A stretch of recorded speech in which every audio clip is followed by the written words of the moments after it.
With unwavering confidence, Yuki boldly declared their shared goal, to return home together, all three of them. His bright smile radiated an infectious determination that instantly inspired Laplace and Mai. However, Maria, now fully integrated into Yuki's Greedy King Mammon, quickly interjected to correct him, insisting there were 4 of them. Yuki dismissed her comment with practiced ease, having already adapted to handling his new, troublesome companion. With their course set, the trio, along with Maria, took a fateful leap from the chaotic interdimensional void, determined to reclaim their place in the world they had left behind. Upon their return, Yuki found himself standing firmly before Jahil, completely unharmed. Laplace and Mai, who had fully recovered with the help of Luminous, were also present, with all signs of previous injuries erased, including Laplace's lower body. Jahil, visibly frustrated yet quick to regain his composure, sneered at Yuki's survival, dismissing him as a minor nuisance. He was certain that while Yuki had nullified his power once, it wouldn't happen again.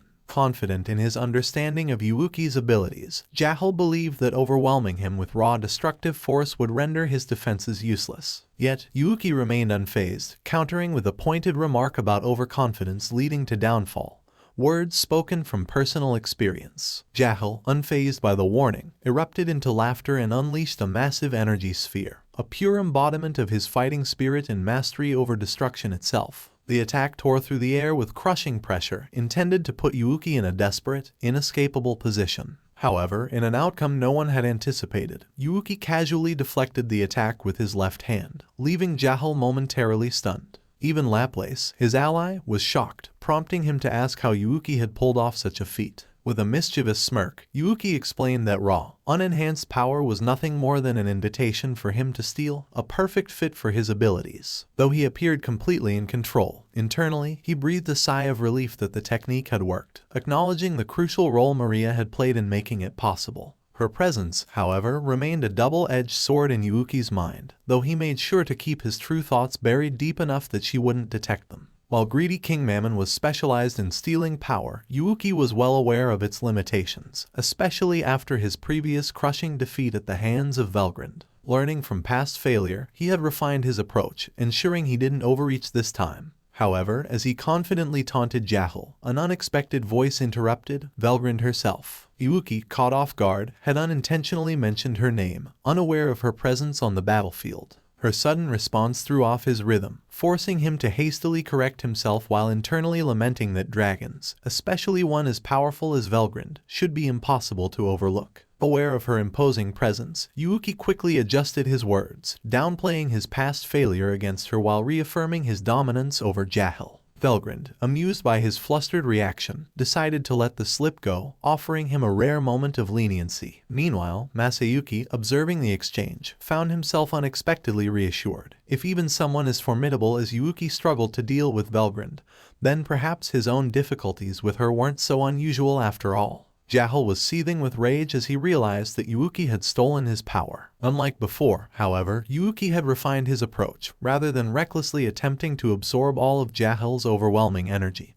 he had taken only what he could effectively manage and distributed the excess to his allies. This tactical adjustment, learned from his failure against Velgrund, allowed him to avoid being overwhelmed while still turning Jahil's power against him. It was also a direct result of successfully executing jumping flight in live combat. With Maria now acting as his divinity core, Yuki had achieved a level of energy control that made handling such immense forces possible. The benefits of his strategy were immediately evident. Laplace and the others, having received portions of the redistributed energy, had fully recovered. Mai, Kagali, Tyr, and even Eva were restored to peak condition, further reinforced by Luminous's recovery magic, leaving them flawless and battle-ready. Seeing Yuki's absurd capabilities firsthand, Laplace was astonished, while Tyr excitedly reaffirmed her faith in their leader, engaging in lighthearted banter that only boosted morale. Kagali, who knew Yuki's unwavering nature better than most, couldn't help but ask whether he truly intended to take on Jahil head-on.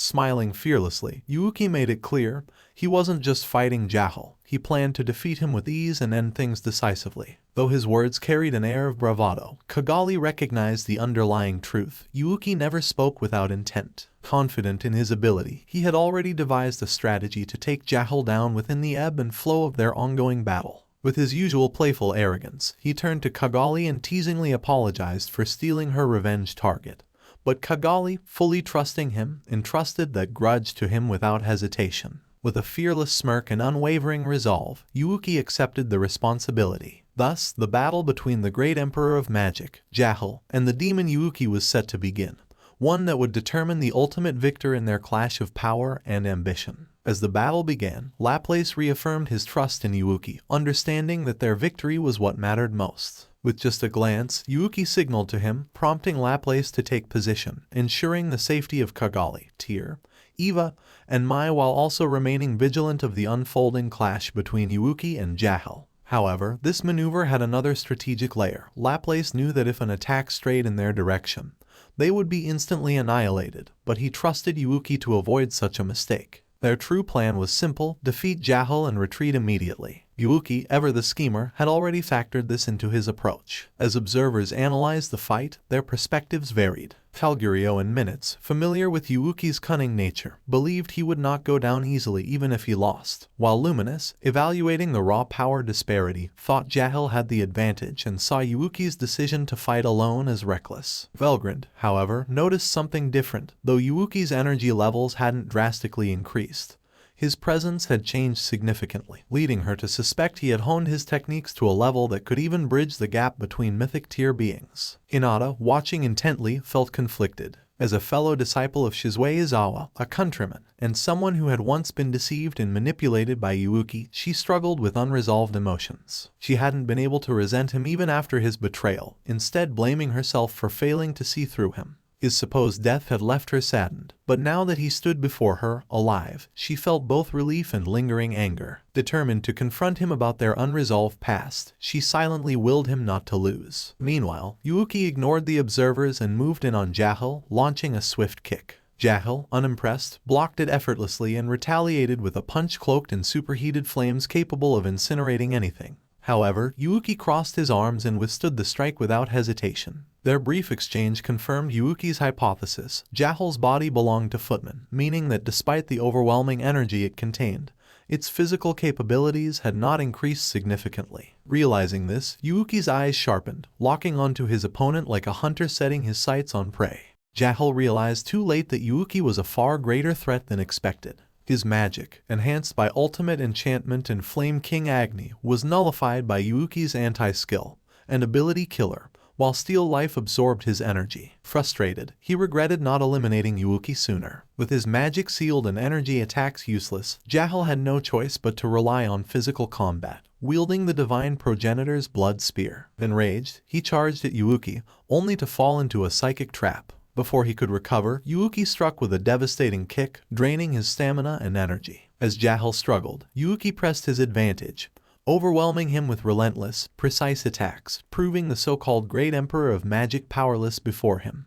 The spectacle left Laplace stunned at the sheer disparity in strength, Kagali reevaluating her understanding of true power, and Tyr simply reaffirming her admiration for Yuki. Meanwhile, Mai remained on high alert, ready to withdraw at any moment. Though she acknowledged Yuki's strength, she was unsure of her place in the conflict. With her freedom secured, she had no intention of serving Feldway and sought a way back to her original world, something only Yuki could possibly provide. However, one concern lingered: the past conflict between Yuki and Rimuru. Despite their reported alliance, Mai doubted all grudges had been settled. Having faced Rimuru's subordinates before, she knew their power firsthand. While she trusted Yuki, she remained wary of his past enemies. Determined, she resolved that if conflict arose, she would do whatever it took to keep Yuki from opposing Rimuru. With her decision made, she pushed aside her doubts and continued observing the battle unfolding before her.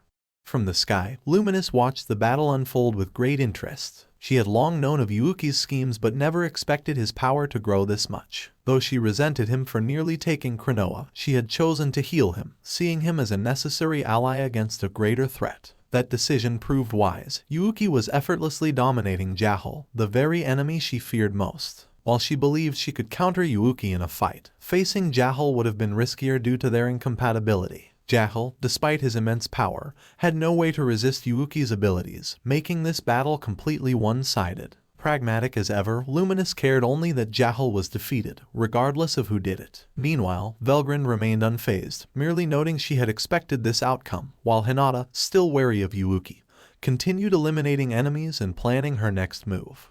Yuki smirked, declaring he was done playing. Panic overtook Jahil as he clung to his delusions of godhood, claiming to be Veldanava's successor. Once a godslayer, he had sought divinity through destruction, but now faced annihilation by someone he deemed inferior. Yuki, unfazed by Jahil's boasts, ensured there was no escape. Mai's ability could track both people and places. Desperate, Jahil made a final attempt, offering Yuki an alliance, but the power had already shifted. He was no longer the hunter, but the hunted. With cold finality, Yuki rejected the offer, reminding Jahil of his past cruelty. His smile vanished as he activated Craving for Death and Lost Entropy, inverting Jahil's will to survive into a longing for death. In an instant, his soul was utterly erased. Jahil's final moments were filled with regret, but even in death, Yuki ensured his suffering would persist. The once feared Grand Emperor of Magic, consumed by greed, was permanently erased, his ambitions crushed under Yuki's overwhelming power.